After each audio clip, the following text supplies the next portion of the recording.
kind of treat Bill's letter as a Rorschach.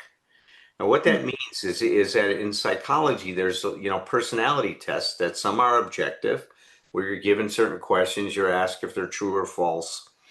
But a projective technique is where you're giving something a stimulus, and you're asked someone to look at it and say what it means to them. Mhm. And so I treat Bill's letter as a Rorschach test, believe it or not. One of those ink blot tests. You've seen those Mhm. Rorschach tests? And so what jumped out at you in this? What had meaning for you, Julia? Well, I see a spider chasing my dad. I'm just joking. I'm Oh my God, that was good. That was very good. Is the spider moving or is it staying still? um And how much LSD did you use in your days? yeah, none yet. Not, you're keeping that door open, I Just all hear. me. Um No, now you know it's funny you say that though, because the truth be known is that if people would see movement, it was an indication of a higher level of intelligence. Interesting. Yes. Well, getting back to emotional sobriety here, I think Okay. two things actually stood out to me. The first was the development of much more real maturity and balance, which is to say humility in our relations with, ourselves, our fellows, and God. And to me, that means it's a process. Yeah. Um, it's something I continue to work at, progress, not perfection, so that I can grow and develop. Um, and the other part was at the end, um, and let us continually surrender these hobbling demands, the consequent unhealthy demand. Yeah. Um, yeah, and yeah, I am aware of those, sometimes painfully so, that I have these demands and they aren't being met, and I want to fight or I want to control. And I mean, the gift is, I'm have developing the tools in this program, and I get a lot of practice Yeah.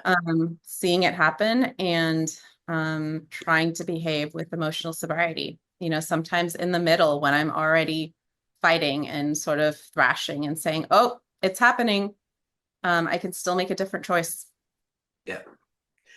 No, I love that. And the thing that stood out, well, I relate a lot to that myself. I mean, I think that's the one of the things that is really great about this concept. It's not that we achieve it and that once we get emotional sobriety, you have it. It's something that we keep moving towards, right? And that get, I like Thom and I had a discussion about it. We develop more and more of a proficiency in this area. You're never going to master it completely, but it becomes more available to us the more that we practice this and that we work on it. And that's what you're describing now, right? There's moments where you see yourself dealing with a situation that before would frustrate you or you'd get mad about or object to or whatever it was. And I've had that experience a lot. And, recently as some of my travels have been some pretty crazy things have happened. And it's back to this thing. Okay, this is what the reality is. Now what do I do with this? How do I now cope with what's going on and try to find a way to make the best of it? Because it is what it is. No matter how upset I get about it, it's not going to change. If I'm stuck in Toronto, I'm stuck in Toronto. And I could be stuck in Toronto and be okay with it, or I could be upset about it. That's the only difference. Now I have a choice around some of that stuff. So that's cool. The real maturity thing, I'm glad you said something about it because I am convinced more and more as I research and I dig into emotional sobriety that our real problem is that we're stuck, we're not sick. Mhm. And I say this a lot now, is that we are stuck at a certain stage in our development. And being stuck in that stage in our development means that we're still very, very self-centered. We make things all about us, which is a big part of the problem. When you're stuck at that stage of development, your consciousness, the way that you perceive reality, is completely influenced by your level of maturity. So when you say see, different circumstances unfolding or things happening or people behaving a certain way, we always reference it back to us. And we become very impatient and intolerant of situations and people and think that they should be this way or they should be that way. And as we now grow in our emotional sobriety, which means that we mature, that we shift that perspective a lot. I'll share with you something I shared when I was in Dublin. I was at a Bank of America. I was having lunch with a friend, and this was when I lived in Westlake Village. And we were ordering sandwiches from Mendocino Farms, a great place that makes great sandwiches, right? And but they take a while, right? They're artisan sandwiches and they're made to order. And so we had time. My friend was jumping on a phone call, and I thought 10 minutes or so. I'd run over to the bank. I had some checks to deposit. So I go over to the bank, and this is Westlake Village. It's outside of LA. It's not nearly as congested. I give the analogy all the time that in LA, if you go into a Vons supermarket, you got about 20 people in line to check out. In Westlake, you got two people in line. The Bank of America rarely has a line at all. I can usually walk up to the teller and deposit my checks, and off I go. So this day, there happened to be this very, very nice old lady. She was probably in her late 80s, standing and talking to this young man who was probably in his mid 20s, who was the teller. And Mhm. she had her purse open, and she, how sometimes you put all your belongings out on the counter, and obviously her transactions in terms of the banking part was over. But she was engaged in this very, very deep and meaningful conversation with this young man. And he was saying things like, Mrs. Phillips, that blouse you have on is it's the colors are beautiful. Where did you get it? And she'd go into, I was at Macy's and it was on sale. And I'm standing there and I got 10 minutes, right? Mhm. And I'm starting to get pissed off, right? I'm Mhm. starting to say, this is Bank of America. This isn't a damn social club. If you want to hang out at a social club, there's a senior citizens club down the road. I'm thinking all this shit. Now, to my credit, I kept my mouth shut. I didn't say anything, so I didn't have to make amends to this lady before she walked out because that would have been really terrible. But I was getting irritated and resentful. She wasn't doing, and they weren't doing what they were supposed to be doing. This is Bank of America. We're there to have a transaction, damn it, right? So he goes on, what are you going to do for lunch? He's asking her. And I'm going, oh my God. And then by the grace of God, something hit me. And I realized, wait a minute, shift. Instead of looking at this thing from this selfish, it's all about me perspective. What if I really look at what's happening in front of me and I see the reality? And what do I see? And then I started to describe it to myself. And I saw a very lonely woman, may have been a widow or widowed. Um, this may be the only personal interaction with another human being she's going to have during that day. And she was milking this interaction as though you want to squeeze the last drop out of a really great orange, right? You just want every piece of that juice, right? Or every drop of that juice because it tastes so good. And I could see her. She was hanging on every word and the attention she was getting from this very, very gentle young man, this gentleman, who was really, really connecting with this person in a very personal way. And at that moment, all of my impatience just left Julia. It was no longer about what I needed. It was about what this woman was doing and the experience she was having and my being able to enjoy and really, really celebrate this wonderful act of kindness that I saw before me. And it didn't matter then if I was going to be 15, 20 minutes late. My friend would be over there. He'd understand or he wouldn't. It didn't matter. But what mattered was what was happening in front of me that I was able to shift my perspective of and really be able to experience the beauty of what was unfolding. I'm glad you were able to do that. It can be hard to shift from what's happening to me to what's happening for them. Yeah. I felt it was grace. I really did. Because it was all of a sudden it just came upon me. Just came upon me. Well, thank you for today. Thank you. See you in a little bit. Okay. Um, so we're still on step 4, and I understand that Herb spent some time with you, sharing with you his way of helping people unpack some of their issues in step 4. I want to focus on the fearless aspect of step 4, and I want to also show you a way of dealing with some resentments, and I hope we get that all in because today, and if not, we'll just do some of that next week. But let me share my screen with you. So, step 4, made a searching and fearless moral inventory of ourselves. Now, we talk about fearless. How come fearless becomes such an important part of this inventory? When we talk about being fearless, what does it mean to be fearless? Well, I think it's first of all important, and we'll get into it, that I think Bill's idea is that we cannot let our self-hate or false pride keep us from being honest with ourselves. You see, we do understand, not if emotional sobriety, but emotional sobriety is about freedom. And it's about emotional freedom. And if I let fear over what I see about myself control myself, then I'm obviously doing the opposite.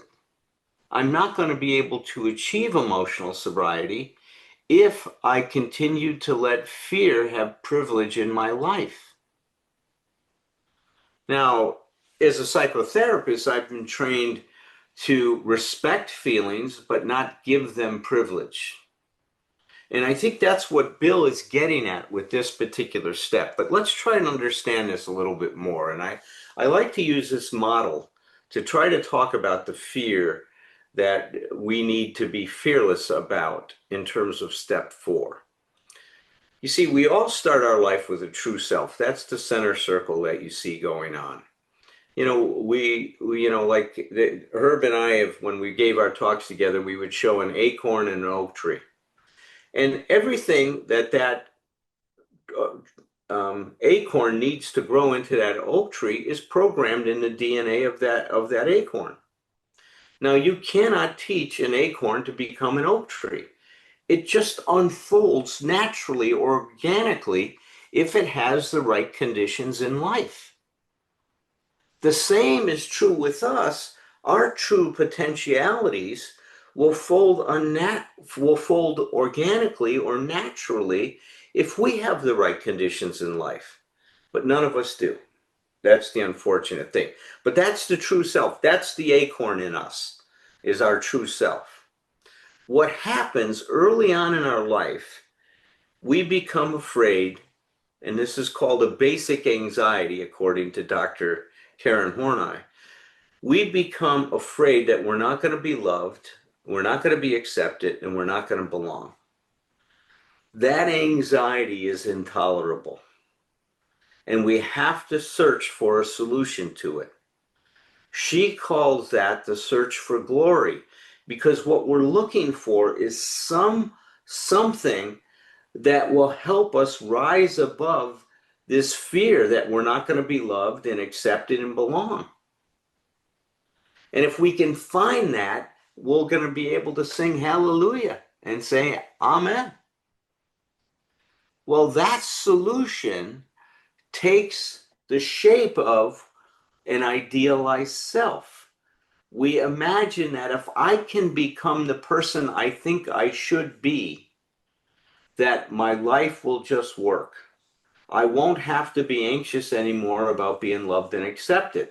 So at that point in our development, instead of focusing our energies on becoming or on realizing or actualizing our true potentialities, we shift and we dedicate ourselves to becoming this false self.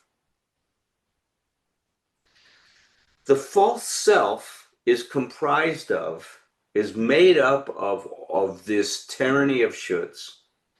I should be like this, I shouldn't be like that. Some things are okay for me to be, some things are not. The false self is an absolute doctrine. There is no gray in it. Either I'm good or I'm bad. Either I'm okay or I'm not okay. Either I'm right or I'm wrong. Either I'm behaving in a way I can feel pride about, or I'm behaving in a way that I'm going to hate myself for and I'm going to be ashamed of myself for. When I act according to my should demands, or when I comply with the tyranny of the shoulds, I feel okay about myself. I feel good about myself. In fact, I feel this pride. Oh my God, if part of my should demands is I don't let anything bother me, then when I'm not bothered in a situation, I'll feel pride about that, even though that might mean I'm an automaton and I'm not actually being a human comma being. But if my solution to being okay is not to have feelings, then I'm going to feel pride around that. But what happens if a feeling sneaks up on me? And I actually start to feel something, maybe worry, anxiety, maybe even love or compassion or empathy. And I don't think I should have that in this particular case. That's the green, you see those green diamonds? That's the despised self. When that shows up in our lives, we hate ourselves for it. What Bill is saying to us when we make a searching and fearless moral inventory, we cannot let the tyranny of the shoulds decide what we will and what we won't look at. We cannot let this despised self or this self-hate that shows up, because when we feel that hate, the goal of it is, the function of that hate is to keep us in line with who we think we should be. You see, if I hate myself, I know I should be behaving this way. And I'm trying to get myself back in line with my should demands. Bill is warning us that if we do that, we will not be able to really take a searching moral inventory of ourselves. We will only look at those things that we feel good about, that we feel okay to talk about, that we don't feel this shame or self-hate as we start to experience it. And that's why this becomes so fearless, because if you're going to be rigorously honest with yourself, you cannot let your despised self dictate what you will and what you won't look at. Other ways you can think about the despised self is the part of you that judges yourself, the should monster, the critic, the critical parent. But you see, recovery is the opposite of our addiction. See, in our addiction, we were obsessed and driven to feel comfortable all the time. We just wanted to feel comfortable. We wanted to feel okay. So anything that made us uncomfortable, we moved away from. We avoided. And that's why our growth, we got stuck, because you cannot grow unless you are able to experience what we call the fire of refinement, the discomfort that comes when we experience things that are painful. So in recovery, we want to go the other way. We want to be able to push those boundaries and experience those things that we're uncomfortable with, so that we can now take our zone of comfort and expand it. The more that zone of comfort, the greater the area to it, the more comfortable I am, the more comfortable I am in my own skin. The less shoulds I'm going to have, the less avoidance there's going to be, And that's where serenity comes in. That's what freedom looks like. That we are not letting our fear run the show. That we are letting the best in us see the worst in us, is the way that I like to say it. That's what emotional sobriety looks like. And that's how this fourth step is helping us achieve emotional sobriety. Because remember, we're looking at the steps and how do they help us achieve emotional sobriety. And that's the way here. We're now learning that fear cannot be given privilege in our life if we're going to grow ourselves into what we can be. Yes, we have to respect it. We have to understand it and respect it in the way I'm talking about, is understand that this is this part of ourselves that's in place to try to keep us in line. But it's all based on the big lie that I have to be something that I'm not to be okay. One of the things that happens with this step is it moves into the next step. We start to share these things that we're uncomfortable with and that we think, oh my God, if somebody found out, they'd realize I'm the worst, the most despicable human being in the world. And then we find out that, you know what? That's not the case. I'm a human kind of being, and the things I'm experiencing are very much universal. So I hope that sheds some light on this fearless aspect of this step. Um, Trying to decide if, I think I'll stop there and I'll introduce the other table next week because I want Thom and the other Thom and Julia and Herb to comment on this fearless part of it. So let me stop here. Let me stop sharing my screen. Did I stop sharing it, you guys, or is it still there? No, you got it. Okay, great. All right. So Julia and then Thom Potash. Well, I love this. I mean, one of the main themes in my sobriety has just been to show up. And when I'm afraid of something that, that isn't actually dangerous, to go do the thing despite my fear, because that's the only way that I'm going to have less fear. If I don't expose myself to the things that scare me, they're just going to continue to scare me. And my life is going to keep Mm. shrinking, which is what it does in addiction. It really does, doesn't it? It really gets smaller and smaller and smaller. And Leave one in a way, dark room by yourself with a bottle. Yep. well, that's the Like, isolation we talk about, right? Is that our world shrinks so small, and we can think of recovery and emotional sobriety as expanding not only our world, but our consciousness mhm. and our freedom.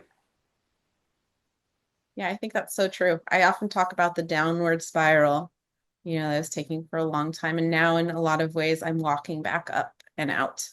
I like that. Yep, yep. It's a nice vision, isn't it? Nice experience, not just a vision.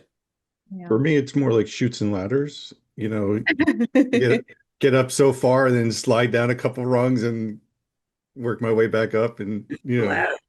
Well, it's keep not work linear, right? The spiral is sometimes keep you look like working. you're almost in the same place, but you're not. Yeah. Exactly. Yeah, I like the that image of moving towards uh the fear or the uncomfortableness, right? And getting okay with being uncomfortable has been a huge part of my recovery. And it came in fits and starts. It came in controlled environments. Like the first woman I trusted in recovery was my therapist because Yeah. because it was a controlled environment. I could kind of call the shots of when I was going to go and how much I was going to share, and I knew that what how she was going to treat me were in certain parameters, and then I could then take that outward. And what I what is able to do is dispute, a lot of these, beliefs that I had, about, trust uh, and relationships and really about that it was okay to start facing those fears and doing things in spite of the fears. I had this. idea that if I ever started dealing with this, pain and that I had, that I'd never stop crying. Like once I opened it, it would be floodgates, and it would be the end of me. And then I started to learn that it wasn't going to be the end of me. And again, in fits and starts and bits of trust, and to a point where the stuff that I would only share in a therapy session, I started to share with close confidants, and my wife. Like that is probably the biggest step I ever took was saying out loud some of the fears that I had, and some of these you know, feelings I had, and taking that risk that, nothing catastrophic was going to happen as a result. And taking that, and then also kind of cycling it back inside, right? Like if I was able to do that with these other people in these other circumstances, I could then be more honest with myself and more fearless with myself about these layers of, emotional dependencies and the like. So it was definitely, that whole concept of pushing outward, so important. Well, as you share that, what comes to mind is so obvious. I did not want to look at my emotional dependence. I was a man, right? Men aren't dependent, especially Marines, right? U.S. Marines, forget it, right? We're strong, right? We're one of the few, the proud of Marines. If there's no job that's tough, that's too tough for us, kind of thing. So I had this vision of myself as that dependency meant I was weak. Yeah. And I could not, I was exposed to Bill's letter that we, read a portion of at the beginning of this meeting back in 1971 when I started my recovery. And I remember my sponsor, Thom, gave it to me, and I didn't like the letter because it said dependence. Mhm. I didn't want to have anything to do with that. I just totally dismissed it. I saw no value in it. I don't know what this had to do with me not drinking and using. I mean, I was that shut down to it because I didn't want to face that part of me. Yeah.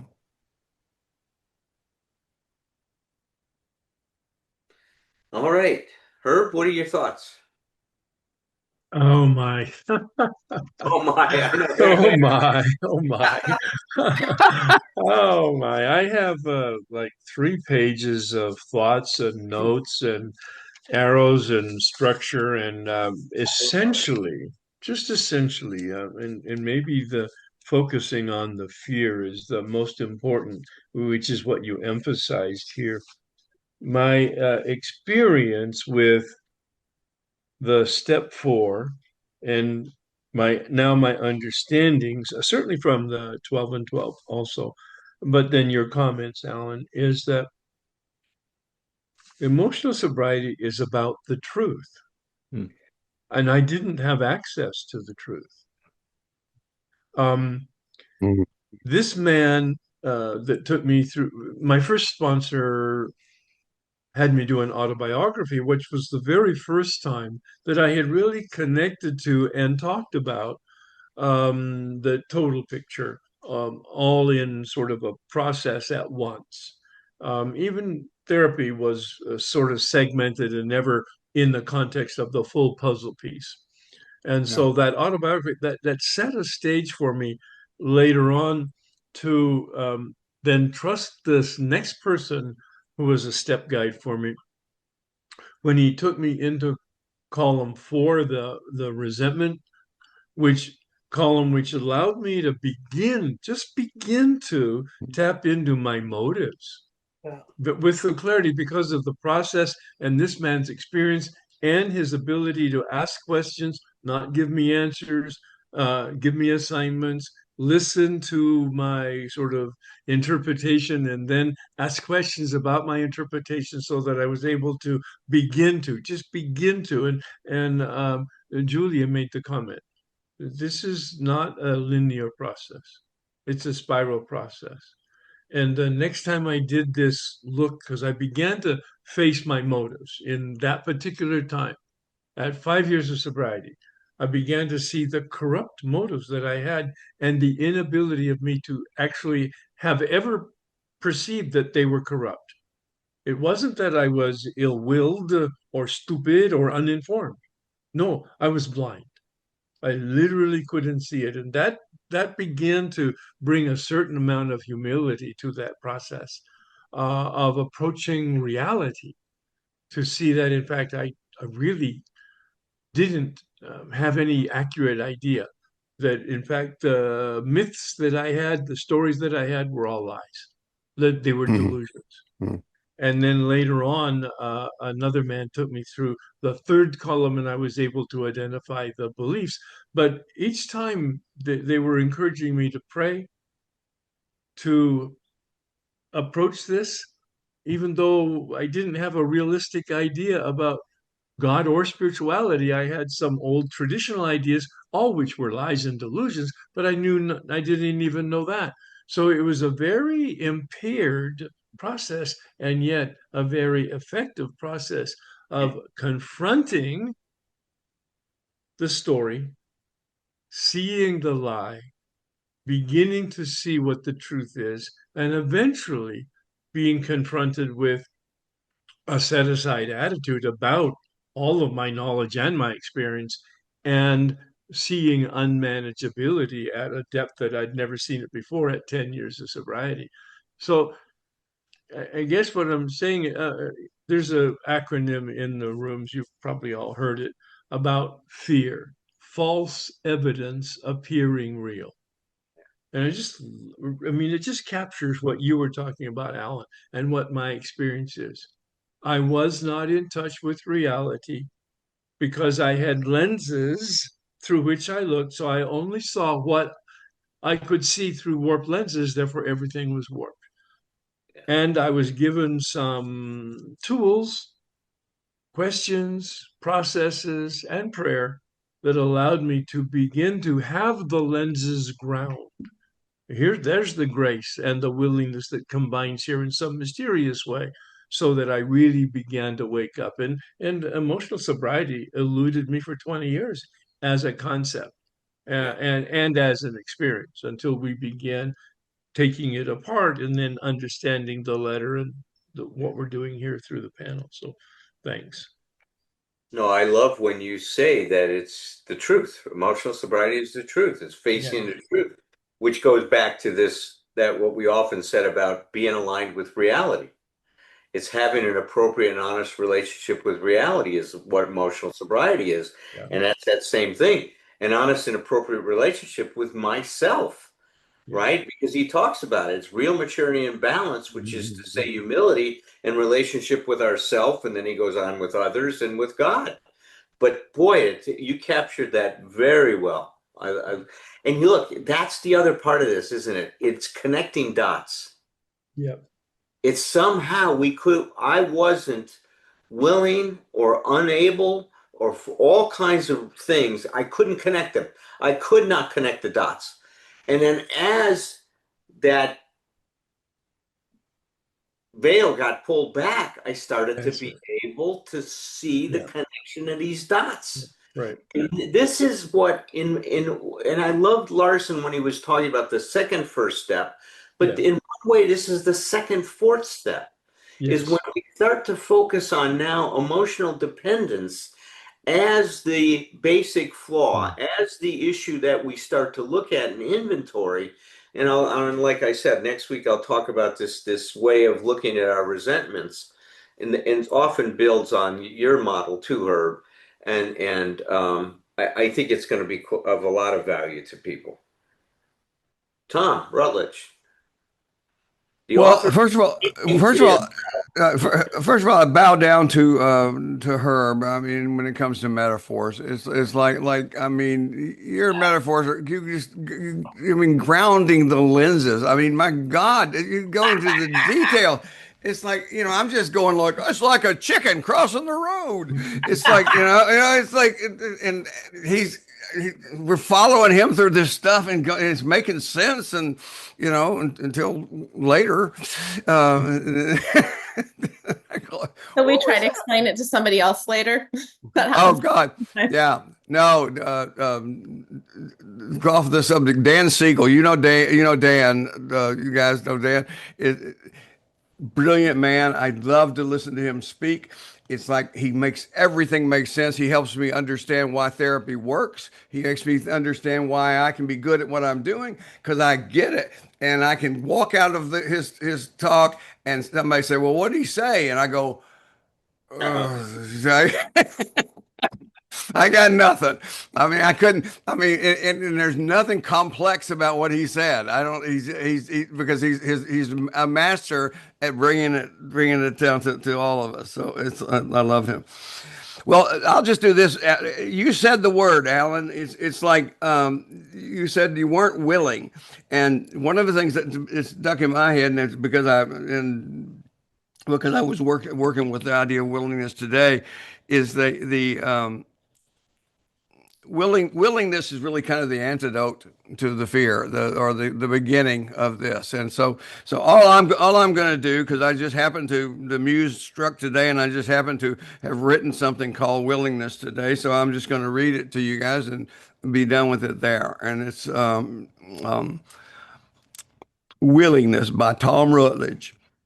And it's like it just says willingness to wonder, to guess, to be wrong, to learn something new, to relearn something you already know, to put what you learn to work, to risk stepping into the unknown, to still not know, to learn something surprising, to be changed by what you learn, to make all of this a part of your daily practice, and to start over. So that's what I got.